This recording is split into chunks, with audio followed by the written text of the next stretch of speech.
Welcome to The Unusual History of Everything, the podcast that uncovers the unusual history of everything around us. I'm Karen Lacey. And I'm Melanie Dulles. On this episode, we'll show you how a little urine in your cake can either curse you or cleanse you. I'm thinking of like a urinal cake when you said that. I'm like, ew. Well, yeah. That's another kind of cake, but not the cake we're talking about today. No, well, actually, as you'll hear, dear listeners, in a minute, it kind of is. Gross. It's the same, well, sort of. Sort of. The name is right. The name is similar.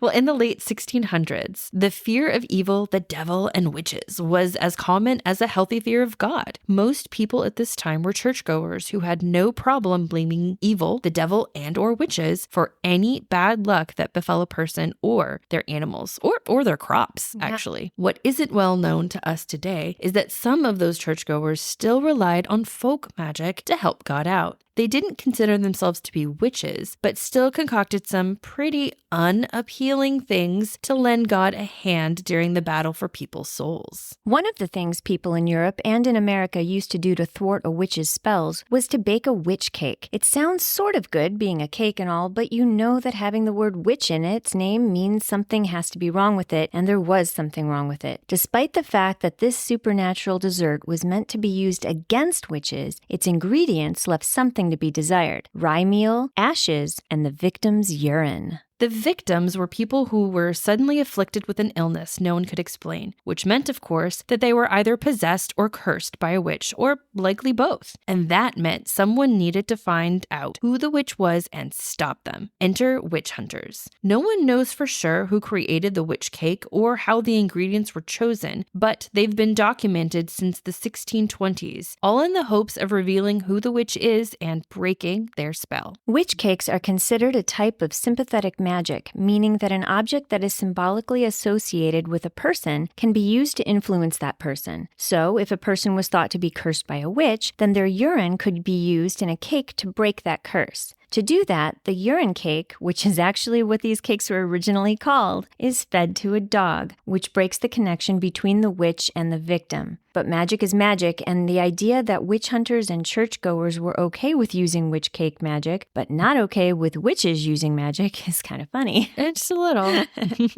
Also funny is the urine cake. It's different from a urinal cake. Yes. Yeah. Well, sort of. It's both have urine on it. They both have urine on it. But you don't eat the other one. You don't eat the other one. All right. Well, funny, but not uncommon, believe it or not. People used witch cakes, charms, hagstones, and what they called witch bottles as a type of counter magic against evil. And this was the case for many people in Europe and the colonies in America during the late 1600s. But despite them being used for good, in Salem, magic was still magic, and all of it was considered evil. So when the slave Tituba used a witch cake to try and reveal who the witch was that attacked Betty Paris and Abigail Williams, she was accused of unleashing evil onto the people of Salem. Evil was unleashed onto Salem, but not by Tituba or witch cakes, but by the hysteria that caused the Salem witch trials and sent 20 innocent people to their deaths. It all began inside the home of Reverend Paris when his daughter Betty and his niece Abigail said they were having fits and felt like they were being attacked by an invisible presence. The townspeople were called together to discuss it, and among them was Mary Sibley, a respected woman in the community. Mary knew about counter magic and knew that one of the Paris's slaves knew about it too. That slave's name was Tituba. Mary Sibley suspected that witchcraft was behind whatever was going on with the girls, and knowing that the Reverend would never allow counter magic to be performed on his daughters, Mary waited until he was out of the house to have Tituba do the dirty work. Tituba took the girls' urine, mixed it with the other ingredients, baked the cake, and then fed it to the family dog. Here is the turning point for this part of history. If the girls' fits had stopped, there might not have been the witch trials in Salem. Unfortunately, however, the girls' problems didn't change. Or possibly they were lying. And shortly thereafter, other people started saying that they were being attacked by witchcraft too, and pointed the finger at Tituba. Poor Tituba. She was only doing what Mary Sibley told her to do, and Mary didn't even get into trouble for it. But since it was after the cake was made and fed to the dog that the other girls also became afflicted, the Reverend believed that it was the action of Tituba making the cake that unleashed evil onto Salem. He wrote in a sermon on March 27, 1692, quote, "Witchcraft was suspected but hadn't truly been confirmed until diabolical means was used by the making of a cake, since which apparitions have been plenty, and exceeding much mischief hath followed. But by this means, it seems, the devil hath been raised amongst us, and his rage is vehement and is terrible." End quote. Once the devil was brought to town, he was a tad bit difficult to get rid of. But fire was one of the ways people tried. Fire has long been used to cleanse religious and ritual objects and cleanse a person's soul of their sins. Even today, we use fire to cleanse objects of unwanted bacteria. Not too long before the Salem witch trials, a reverend in England used fire to cleanse evil from a sick boy. In the reverend's diary dated 1688, he wrote that the doctor told the boy's parents to take his urine,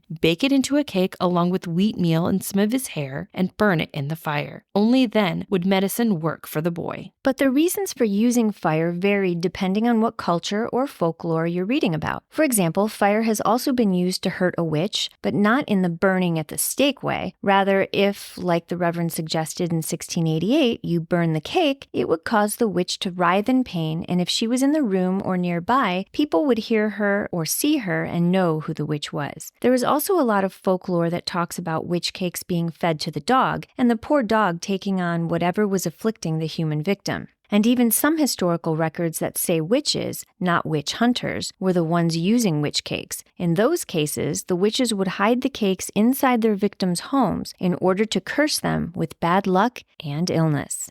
Several people interested in unusual folk customs and charms have recorded that the British of the 19th century commonly hung small, hard cakes behind doors to ward off witches. These cakes were kept up for a year and then burned. After that, another fresh witch cake took its place.